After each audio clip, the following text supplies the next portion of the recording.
Complicaciones de la aterosclerosis, por Beatriz Cruz Muñoz. Existen varios factores que influyen en las complicaciones de los ateromas. Entre estos, y muy importante, tenemos a la coagulación sanguínea. En las estrías grasas avanzadas se producen fisuras endoteliales microscópicas. En esta zona aparecen entonces microtrombos, que son ricos en plaquetas. Esto debido a la exposición de la matriz de la membrana basal subyacente. Las plaquetas activadas secretan numerosos factores que facilitan la respuesta fibrótica, como lo son el factor de crecimiento derivado de plaquetas, el factor de crecimiento transformador beta y mediadores de bajo peso molecular como la serotonina. Estos también alteran la función del músculo liso y es así como contribuyen a las complicaciones de los ateromas.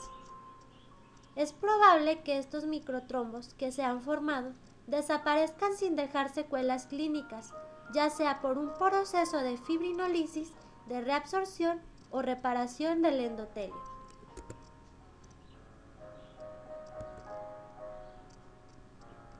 La microvasculatura también juega un papel muy importante. Las nuevas redes microvasculares formadas en los ateromas pueden favorecer la complicación de la lesión por diversos mecanismos. Los vasos de estas redes ofrecen una generosa superficie para el tránsito de los leucocitos, además de que pueden servir como una puerta de entrada y salida de estos hacia y desde los ateromas ya establecidos.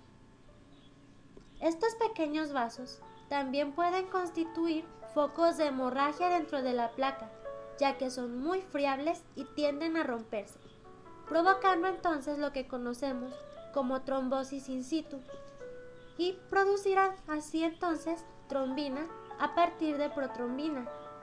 La trombina, además de su función en la coagulación, también regula procesos de las células vasculares y así estimula la proliferación y liberación de citocinas en las células del músculo liso y la producción de factores de crecimiento como el factor de crecimiento derivado de plaquetas por las células endoteliales.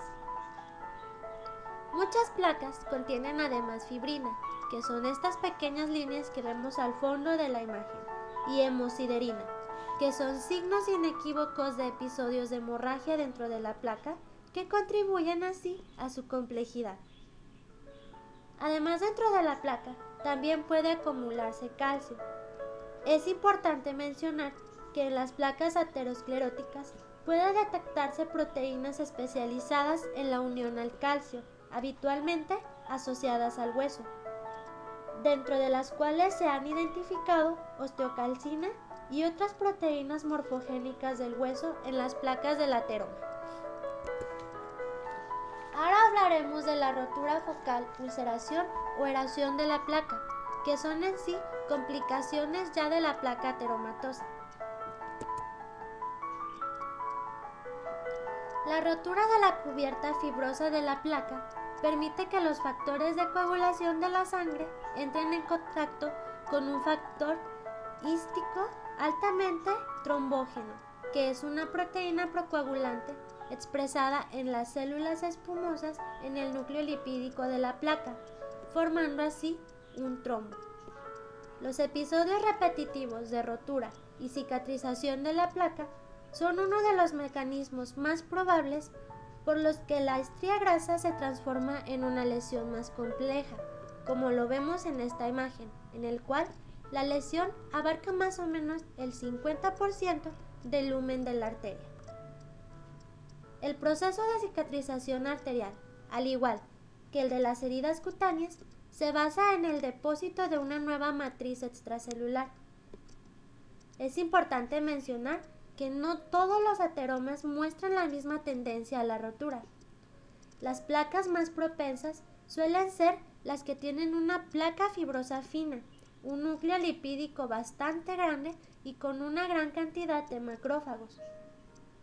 Además, en los análisis morfométricos se ha revelado que en la zona de rotura de la placa predominan los macrófagos y los linfocitos T, y que en estos lugares hay una cantidad disminuida de células musculares lisas.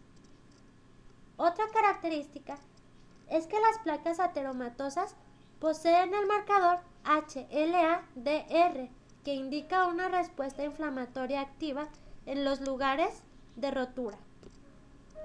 Cabe mencionar que algunos mediadores de la inflamación regulan la inestabilidad de la placa.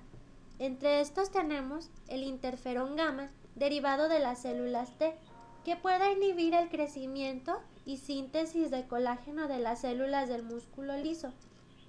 Otras citocinas derivadas de los macrófagos, como el factor de necrosis tumoral alfa, la interleucina 1, así como también el interferón gamma derivado de los linfocitos T, facilitan la expresión de enzimas proteolíticas que descomponen la matriz extracelular de la cubierta fibrosa de la placa y contribuyen así entonces a una rotura. Ahora vamos a hablar sobre la hemorragia de la placa ateromatosa. Esta hemorragia puede ser iniciada por una rotura de la envoltura fibrosa subyacente o de los capilares con paredes finas que irrigan la placa y que ya hemos mencionado antes, creando así un hematoma. Un hematoma contenido en una placa ateromatosa puede ampliar la extensión de la placa e incluso inducir su rotura. Trombosis superpuesta.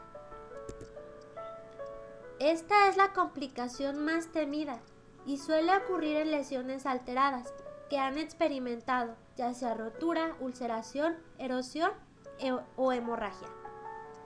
Y pueden ocluir total o parcialmente la luz de la arteria. En estos casos pueden causar isquemia. Incluso pueden llegar a provocar un infarto en el tejido al que irrigan. Los trombos pueden cicatrizar y quedar incorporados en la placa de la íntima, provocando así un aumento del tamaño de la placa.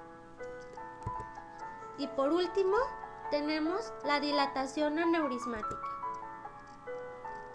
Esta dilatación puede estar causada por atrofia de la media subyacente, inducida por la aterosclerosis, con pérdida de tejido elástico que provoca debilidad de las paredes y puede conducir entonces a su rotura.